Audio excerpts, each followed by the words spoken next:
అజ్ఞాననామయ దోషాన శేషాన్వీతాన్ హరే క్షమసత్వం క్షమసత్వం శేషశైల శిఖామణే. అయ్యా వెంకటరమణమూర్తి, నాకున్నది ఒక్కటే ఒక్క కోరిక. అది నీకు తెలుసు, నాకు తెలుసు. దయించి చల్లగా దీవించు తండ్రి. రోజు గుర్తు చేస్తున్నాను మాత్రం కోపం తెచ్చుకోమాక. అమ్మా పద్దు, ఆ ప్లేట్ తీసుకురమ్మా. త్వరగా తీసుకెళ్ళవే. అలాగే. అన్నయ్య వేడి వేడి దోశ.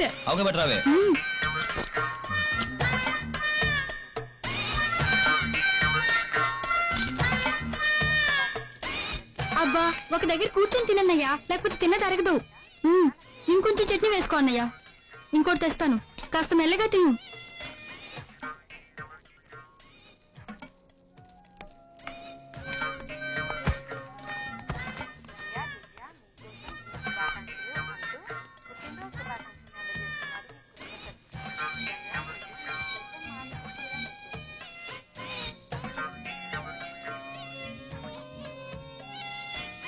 అట్లా చూడక నాన్న, సిగ్గేస్తుంది.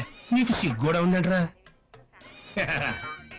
నువ్వు తినే తిండికి, నువ్వు చదివే చదువుకి ఏమన్నా బ్యాలెన్స్ అవుతుందంటరా?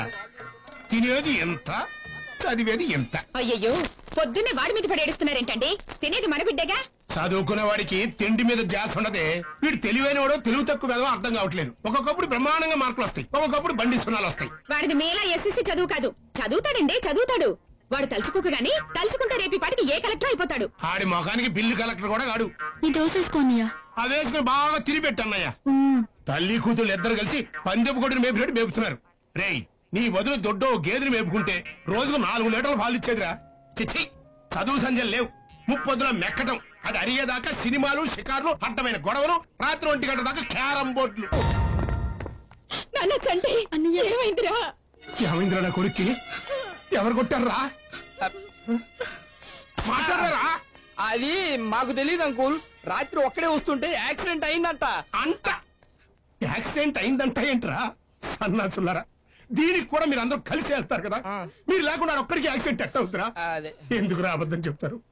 ఆడెట్టకు మారి వచ్చేది లేదు. కనీసం మీరేని మారండ్రా. బుద్ధిగా చదువుకోట్రా. ఈ తగాదాలు అల్లర్లు మానేయండిరా. సార్, డాక్టర్ గారు మందులు తెప్పించమన్నారు. అలాగే, మందులు సార్ చూపిస్తారా? ఈ పక్కనే ఉంది, రండి.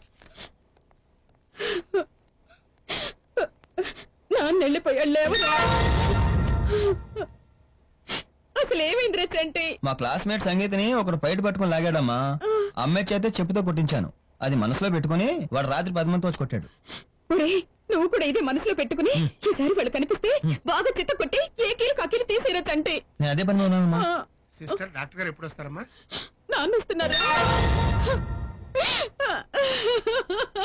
చంటి,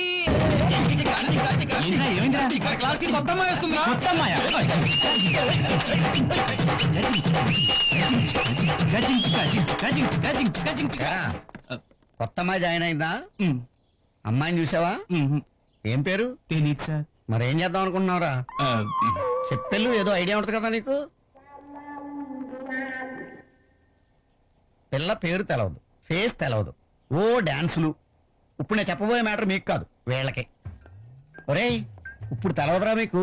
రేపు పెళ్ళయ్యాక రోజంతా కష్టపడి అలో లక్షణ అనే అర్ధరాత్రు ఇంటికొచ్చి అమ్మయ్యా అని మీరు నడుము వాలుస్తున్నప్పుడు మీ పెళ్ళాలు మీ మీద ఎన్నో ఆశలు పెట్టుకుని స్నానం చేసి కొత్త చీర కట్టుకుని తలుపు తీస్తుంటే మీ గుండెలు జారిపోతారా? వాళ్ళు తలుపు గడియ పెడుతుంటే మీ అందరికీ చెమటలు పట్టబోతే నా పేరు రమణమూర్తి కాదు. అప్పుడు స్టార్ట్ అవుతురా మీ అందరికీ దినదిన గండం. మీకు హెడేక్లు వస్తాయి, బ్యాక్ పెయిన్లు వస్తాయి, మాట్లాడితే పిల్లల మీద తిరగబడిపోతారు అనుకుంటారు. మరి ఇవన్నీ ఎవరో పుస్తకాల్లో రాయర్రా, పర్సనల్ ఎక్స్పీరియన్స్. కాబట్టి మీరు పని చేయండి, బాగా చదువుకుని డబ్బు సంపాదించి మీ పిల్లలను సుఖపెట్టండి. జీవితంలో ఇంతకు మించి మాక్సిమం మీరేం చేయలేరు. ఎక్స్క్యూజ్ రామ్మా, నువ్వేనా కొత్త అమ్మాయివి? నీ గురించే మాట్లాడుకుంటున్నావు. నీ బ్రదర్స్ అంతా నీ కోసం వెయిట్ చేస్తున్నారు. నీ పేరేంటమ్మా? సుచిత్ర. సుచిత్ర, ఓ బెంచి చూసుకుని కూర్చోమ్మా. వెళ్ళి వెళ్ళు. ఒక తల్లికి పుట్టిన పిల్లలా శుభ్రంగా ఉండండి రా. అంతే మరి. Hi. Hi, I'm Soumya. Madhavi. Hello, I'm Keerthi. Hi, I'm Sunitha. Hello, hi. నేను ముక్కు మీద హాస్పిటల్ మా ఫ్రెండ్ నన్ను మీరు జాయిన్ చేశాను. Hi, house your friend? వాడు ఏ దొంపలా బాగానే ఉన్నాడు. ఎవడరాది? తర్వాత ఎవరు అమ్మాయి? ఆ అమ్మాయిని క్లోజ్ లే తర్వాత చెప్తా.